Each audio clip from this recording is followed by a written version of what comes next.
ஒண்ணு கிடையாது.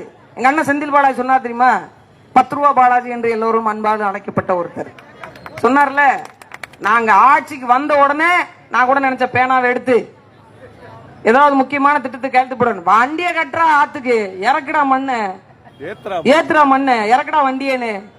அதுதான் இவங்களோட திட்டம். இந்த 5 ஆண்டு காலத்தில் மிகப்பெரிய ஒரு செல்வந்தராக மாறிட்டாங்க. ஆனா வருத்தம் என்னன்னு கேளுங்க, முதலமைச்சர் மட்டும் வறுமையில் இருக்கிறார். அதுதான் கொஞ்சம் வருத்தம். எல்லா அமைச்சர்களும் கோடிக்கணக்கில் தன்னுடைய சொத்து கணக்கை காட்டி இருக்கிறாங்க. முதலமைச்சர் மட்டும் 3 கோடி தான் காட்டி இருக்கிறார். வாட்ச் மட்டும் 2.25, வாட்ச் மட்டும் 2.25, மொத்த சொத்து 3 கோடின்னு. அதுல பெரிய விஷயம் என்னன்னா அவர்கிட்ட கார் இல்ல, அதுதான் வருத்தம். ஆனா எல்லாரும் சேர்ந்து ஆளுக்கு 10 ரூபா போட்டு, நான் சொல்லிட்டு தான் இருக்கிறேன், அதிமுக வென்ற ஆட்சியில் அமர்ந்த உடனே செயல்படுத்துகின்ற முதல் திட்டத்தில் வறுமையின் விளிம்பில் இருக்கக்கூடிய, அன்றாட உணவுக்கு கஷ்டப்படக்கூடிய, சாப்பாட்டுக்கே வழி இல்லாமல் இருக்கக்கூடிய, தன் பெற்ற பிள்ளைகளை ஒரு வேலையில் அமர்த்தி வீடு வாசல் அமர்த்தி கொடுக்க முடியாத அளவுக்கு சிரமத்தில் இருக்கக்கூடிய எங்கள் ஐயா முன்னாள் முதலமைச்சர் ஐயா ஸ்டாலின் அவர்களுக்கு ஒரு காரை நீங்கள் வாங்கி பரிசளிக்க வேண்டும் என்ற கோரிக்கையை உங்களுக்கு நான் வைக்கிறேன். என்ன சொல்றது, ஊர்ல ஒரு பழமொழி சொல்லுவாங்க, சொன்னா நல்லா இருக்காது, அதனால சொல்லாம விட்டுட்டு போறேன். கார் இல்லையா சொந்தமா அவர்கிட்ட. சரி கார் தான் இல்ல, காசு எவ்வளவு வச்சிருக்கீங்க, தேர்தல் ஆணையம் கேக்குது. கேஸ் இன் ஹேண்ட், கையில 10,000 தான் வச்சிருக்கேன்.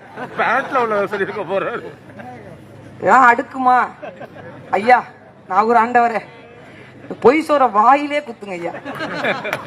10,000 தான் வச்சிருக்கேன்.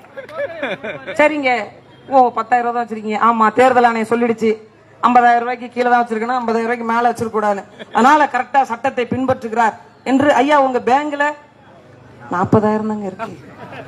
No case, only 40,000 cash at bank. உங்கள்கிட்ட சம்பளம் வாங்குற விஜய் அவர்கள் 800 கோடி சொத்து காட்டி இருக்கிறார். கேவலம் அல்ல உங்களுக்கு? வெறும் 3 கோடி ரூபாய் தான் சொத்து இருக்கான். அடி வாங்கின கைப்பிள்ளைக்கே அப்படி.